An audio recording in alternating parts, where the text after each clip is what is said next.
Salam Gracia, haleluya. Ya agak gerimis sedikit ya di Medan ya. Bagaimana kabar? Ya.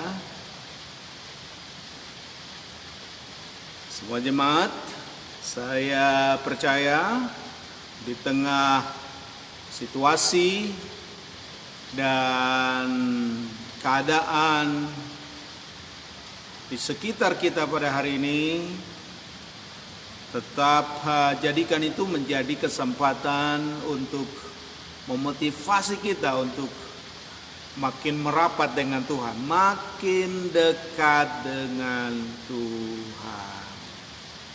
Ya.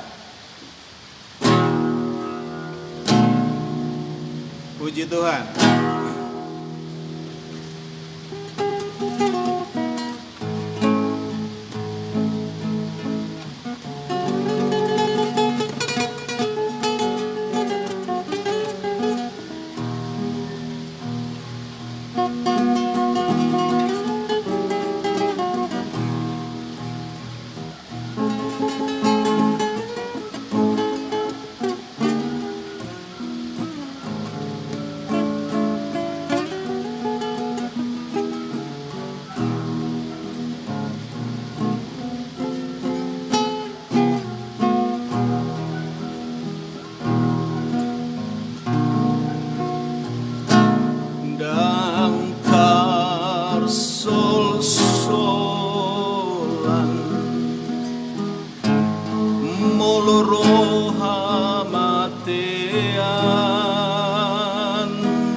Takkan dapat dihalangi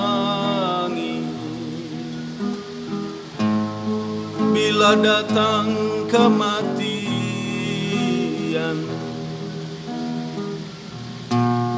takkan dapat kau sesali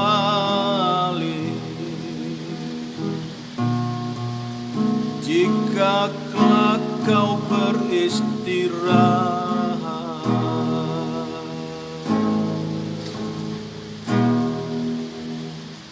Iya, perkataan dang tarsol-solan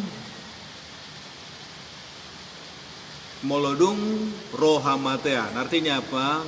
Tidak akan tersesali kalau kematian sudah menghadang. Dan kemudian tidak dapat dihambat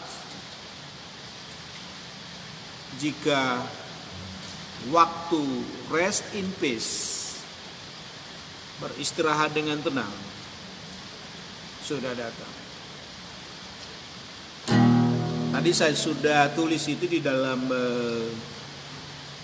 what do you thinking about, apa yang kamu sedang pikirkan, di Facebook saya. Dan sengaja tadi saya share lagu dan nyanyian yang ditulis oleh adekku Robert Marbun. Dan menarik, di akhir daripada nyanyian itu, penyanyi ini menyampaikan sebuah keluhan yang dalam. Dan keluhannya adalah tidak dapat disesali kalau kematian sudah datang. tidak dapat dihambat bila waktu beristirahat sudah datang. Dikatakannya begini, dangkal sol solan moloro hamatean dang tarapatan molodung maradian. Ya, teman-teman, beberapa minggu terakhir ini saya sebagai hamba Tuhan sering dilanda kesedihan, apalagi ketika saya diberi kesempatan oleh Tuhan memberangkatkan jenazah seorang hamba Tuhan, pendeta yang sudah lama melayani, berjuang, berkhotbah, memberitakan Injil, menggembalakan. Dan hari-hari terakhir ini juga ada hamba Tuhan yang masih muda yang memberi dirinya untuk pelayanan. Waktunya terasa sangat singkat. Baru saja beberapa minggu yang lalu kita jumpa dengan dia, bercengkrama, tersenyum bersama, menyanyi bersama. Tapi beberapa hari lalu tidak bersama lagi. Ya, dalam waktu hanya 3 minggu ini ada beberapa hamba Tuhan baik di daerah Langkat, Kota Medan, ya, yang sering membuat saya terharu dan sedih adalah apabila mendengar tangisan anak-anak, air mata mereka mengalir, mendengarkan teriakan pilu dari sang istri yang ditinggal, dan mendengarkan nyanyian jemaat. Mereka sambil memuji Tuhan, tapi mereka berderai air mata. Itu yang terjadi pada hari-hari terakhir ini. Ternyata teman-teman, saya melihat bahwa kalau waktunya sudah tiba, kematian datang, memang tidak bisa disesali. Kalau ada seorang anak tadinya ingin memberikan penghormatan pada orang tua, ingin memberikan sesuatu sebagai tanda hormat, tanda ketundukan, nggak tersesali lagi kalau kematian sudah datang.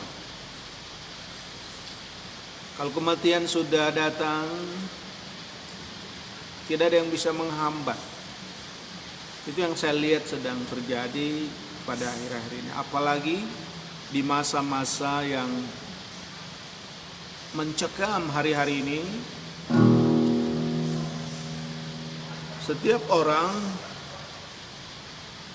bisa saja menghadapi kematian itu tanpa pandang siapa orang. Apakah kita orang yang melayani dalam hal spiritual, dalam hal rohani? Apakah orang itu juga berkarya di masyarakat? Apakah orang itu berpangkat atau masyarakat biasa? Memang kalau Tuhan sudah memberi jadwal khusus menghembuskan nafas terakhir, gak bisa dihambat. Memang gak bisa. Nah, karena itu, saudaraku yang terkasih, apa yang harus kita lakukan? Ya, tadi saya membaca firman Tuhan, saya baca ya, 1 Tesalonika 5 ayat 23. Semoga Allah damai sejahtera. Allah itu adalah Allah Shalom, Allah damai sejahtera, Allah Erene, Allah yang memberikan peace, memberikan damai. Semoga Allah damai sejahtera menguduskan kamu, membuat kamu suci, membuat kamu holy, membuat kamu hagios. Dari bahasa Yunani hagios, kudus itu dari kata hagios, artinya higienis, steril, tidak bercacat. Semoga Allah damai sejahtera menguduskan kamu, mensterilkan kamu seluruhnya. Semua kita harus hidup dalam kekudusan. Dan semoga roh, spirit, semoga pneuma dan jiwamu, hembusan nafasmu, kehidupanmu dan tubuhmu, flesh, shark ini terpelihara sempurna dengan tak bercacat pada kedatangan Yesus Kristus Tuhan kita. Kemudian kalau kita kaitkan dengan tulisan Yohanes dalam 3 Yohanes 1 ayat 2, dia juga berdoa begini. Saudaraku yang kekasih, aku berdoa, aku minta kepada Bapa, semoga engkau baik-baik dan sehat-sehat saja dalam segala sesuatu, sama seperti jiwamu baik-baik saja. Dari berkait dengan pengalaman-pengalaman dan situasi-situasi yang terjadi, ada hal yang mencekam, ada hal yang membuat air mata mengalir, menyedihkan ini. Pada kesempatan pagi ini saya sengaja tayang dari gereja ini bagi semua jemaat. Saya meminjam tulisan daripada Rasul Paulus kepada jemaat di Tesalonika, di mana Paulus di sana menceritakan tentang kedatangan Tuhan pada kali yang kedua. Dia memberi harapan dan doa bagi jemaat yang ada di Tesalonika. Semoga Allah damai sejahtera menguduskan kamu, dan semoga semoga roh, jiwa dan tubuhmu terpelihara sempurna sampai pada kedatangan Tuhan Yesus. Hal yang sama disampaikan oleh Yohanes dalam tulisannya tadi. Dia juga berdoa, semoga kamu sehat-sehat saja. Semoga kamu sehat sama seperti jiwamu juga sehat. Di situ dipakai kata, memang dalam bahasa Inggris, let be your life be prosper. Semoga hidupmu prosper, prosperity. Dan tentu hal ini tidak boleh hanya diukur dengan prosper dalam arti kekayaan jasmani ya. Dan saya mau sampaikan pesan khusus kepada kita semua, siapapun teman-teman yang melihat tayangan ini hari ini, pada di situasi-situasi terakhir ini. Ketika kita melihat ada tangisan di sana sini, ada kesulitan, ada orang meninggal yang tadinya masih bersama-sama, tiba-tiba nggak bersama kita lagi. Semoga Allah damai sejahtera memelihara kamu, memelihara roh kita, memelihara jiwa kita, memelihara tubuh kita sempurna. Dan semoga kita semuanya sehat-sehat saja. Jiwa kita dari dalam mengalir keluar. Nah, bagaimana supaya sehat ya? Ini saya mau kasih tahu tipsnya. Sehat atau terpeliharanya roh itu adalah kita harus punya koneksitas terhubung dengan Tuhan. Karena Tuhanlah yang memberi roh kepada kita. Tuhan yang memberi nafas. Dan Tuhan yang penuh dengan kekudusan itu, biarlah Dia memelihara kita sempurna. Nah, jiwa kita ini yang ada pikiran, ada jiwa, ada emosi, ada kemauan ini terpelihara. Bagaimana supaya jiwa terpelihara?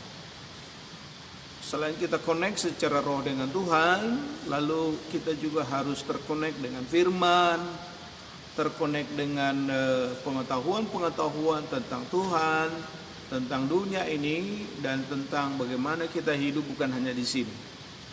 Dunia ini hanya tempat kita sementara saja, dan kita akan sampai kepada kehidupan yang kekal. Jadi itu harus dijaga. Ya, jaga ya, dengan setia datang pada Tuhan, pagi-pagi berdoa, baca firman Tuhan, komunikasi dengan Tuhan. Karena kita tidak tahu kapan Tuhan menjemput kita. Demikian juga tubuh kita jaga ya, berolahraga secukupnya, makan yang menyehatkan. Ya, jangan gelojoh, jangan tidak dijaga tubuh ini juga, jangan overwork ya, jangan menjadi workaholic, kerja tanpa memperhatikan kekuatan tubuh. Nah, kita butuh istirahat, maka Tuhan bilang apa? Tuhan memberkati kita pada waktu kita tidur. Tuhan memberikan pada kita supaya kita istirahat. Nah, itu harus dijaga. Kemudian jiwa kita, ayo miliki rasa haus sama Tuhan. Ketika ada waktu ibadah, beribadah. Ketika ada waktu memberi, ya. Karena itu, bagaimana saudara sehat ya? Satu yang pertama, miliki itu G yang pertama. G itu pertama dalam gereja ini yang menjadi penuntun dalam semua pembelajaran setiap saat di sini adalah G yang pertama itu adalah grace, gracia. Gracia itu adalah di mana saudara harus memahami bahwa hidup ini hanya kasih karunia, hidup ini anugerah. Hidup ini grace, hidup ini charis, pemberian Tuhan semata-mata. Kita nggak minta lahir di dunia ini, kita nggak minta lahir. Kita nggak minta jadi orang apa kita nggak minta jadi laki-laki, jadi perempuan. Tapi mau sehat secara rohani, kitalah yang ambil keputusan untuk berlindung di bawah kasih karunia Tuhan. Ya. Nah, setelah kita mengenal Tuhan, mengenal Yesus, mengenal kasih karunia, nah kita harus melangkah pada yang kedua adalah kita harus berupaya untuk grow, bertumbuh. G yang kedua itu bertumbuh. Grow. Pertumbuhan. Ya, sangat disesali kadang ya. Sudah tua, umur sudah lanjut, tapi kok nggak bertumbuh dalam pengenalan akan Tuhan. Dalam perjanjian lama Tuhan bilang begini, umatku binasa karena tidak mengenal Tuhan. Kita harus mengenal Tuhan ya. Kenali Tuhan melalui firman-Nya, kenali Tuhan melalui khotbah-khotbah yang disampaikan. Tentu saja harus yang murni, harus yang higienis, harus yang suci ya. Kemudian G yang ketiga itu supaya kita sehat, selalu gathering atau fellowship ya, gather sama orang lain, berhimpun 2-3 orang dalam doa ya, berkomunikasi satu dengan lain. Apalagi itu di rumah harus diciptakan ya, gathering, bersekutu. Dan G yang keempat adalah apa yang kita miliki hari ini, apa yang kita punya, saudara harus menjadi seorang disebut dengan giver, pemberi, give. Karena Bapa di sorga penuh dengan kasih karunia. Salah satu karakter yang hebat itu, dia seorang give. Kenapa dia dia jadi giver? Kenapa dia jadi pemberi? Karena apa? Dalam dirinya ada kasih. Dia adalah kasih. Karena begitu besar kasih Allah sehingga dia memberi. Kita harus memberi. Dan tentu saja kita hanya memberi apa yang ada pada kita. Apa punya kita beri. Kita punya senyum sama orang, ya. Kita punya kata-kata dalam pikiran kita, kata-kata berkat, sampaikan berkat pada orang lain. Ya, bagi kita yang diberkati, yang punya mapan dengan keuangan, ayo kita memberi, peduli dengan orang lain di sekitar kita. Harus menjadi pemberi. Ya. Beri perhatian, beri kasih, beri support. Pokoknya yang kita bisa punya. Ya. Kemudian yang kelima adalah go. You must go. Artinya apa? Sampaikan kebenaran. Ya, sampaikan kebenaran orang lain. Kesempatan seperti hari-hari ini, ya, berkomunikasi dengan orang, sampaikan kebenaran pada orang lain. Karena ingat, tidak ada yang bisa memerdekakan kita di dunia ini. Yang memerdekakan kita hanya kebenaran. Dan menurut kepercayaan saya adalah kebenaran satu-satunya hanya Kristus Tuhan kita. So, mari kita semua berjaga dan berdoa. Jaga hidup dengan baik. Ya, jaga kesehatan, sehat rohani, spiritual kita sehat jiwa kita. Jangan simpan dendam, jangan taruh sampah di kepala kita ini, jangan simpan akar pahit. Jiwa kita harus bersih. Kemudian tubuh kita, jangan cemari tubuh kita ini dengan alkohol, dengan merusak tubuh kita ini. Ya, dengan tidak istirahat, jaga tubuh kita ini terpelihara sempurna. Nah, kalau kita sudah jaga kesehatan, lalu Tuhan juga selalu punya acara dengan kita. Ya sudah, kamu hari ini juga bersama dengan aku di Firdausku. Ya sudah. Karena doa yang diajarkan Tuhan Yesus kan sama kita adalah biarlah kehendakmu yang jadi. Jadilah kehendakmu di bumi seperti di sorga. Ya, itu yang harus kita miliki bersama-sama. Hidup ini adalah kasih karunia Tuhan. Pelihara hidup kita di hadapan Tuhan, dan Tuhan akan memberkati kita. Sebab kalau kematian datang gak bisa disesali. Kalau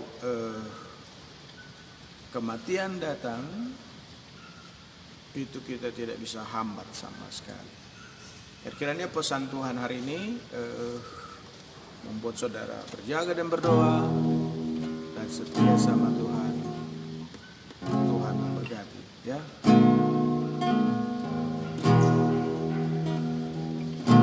Haleluya. Kita nyanyi yuk. Ya Tuhan tiap jam. Siap?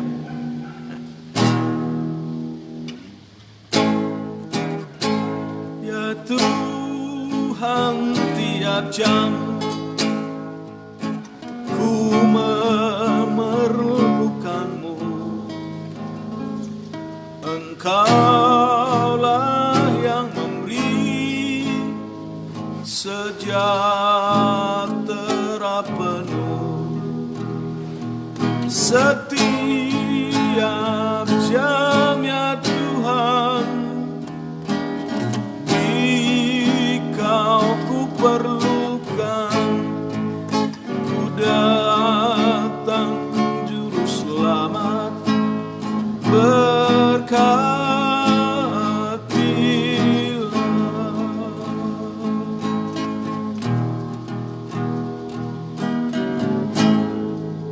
Setiap jamnya Tuhan, nyanyi sama-sama ya. Setiap jamnya Tuhan,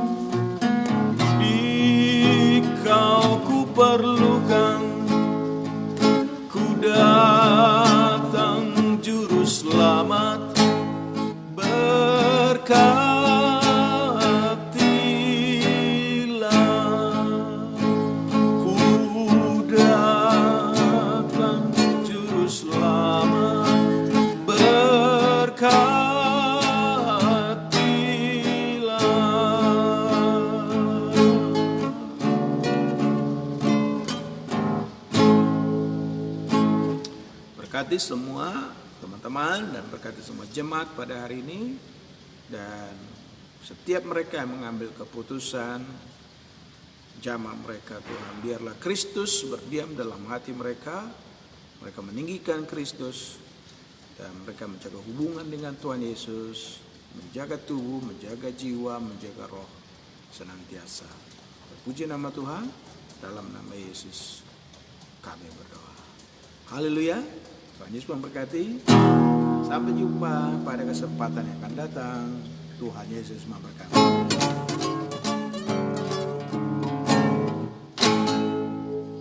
Bye. I love you.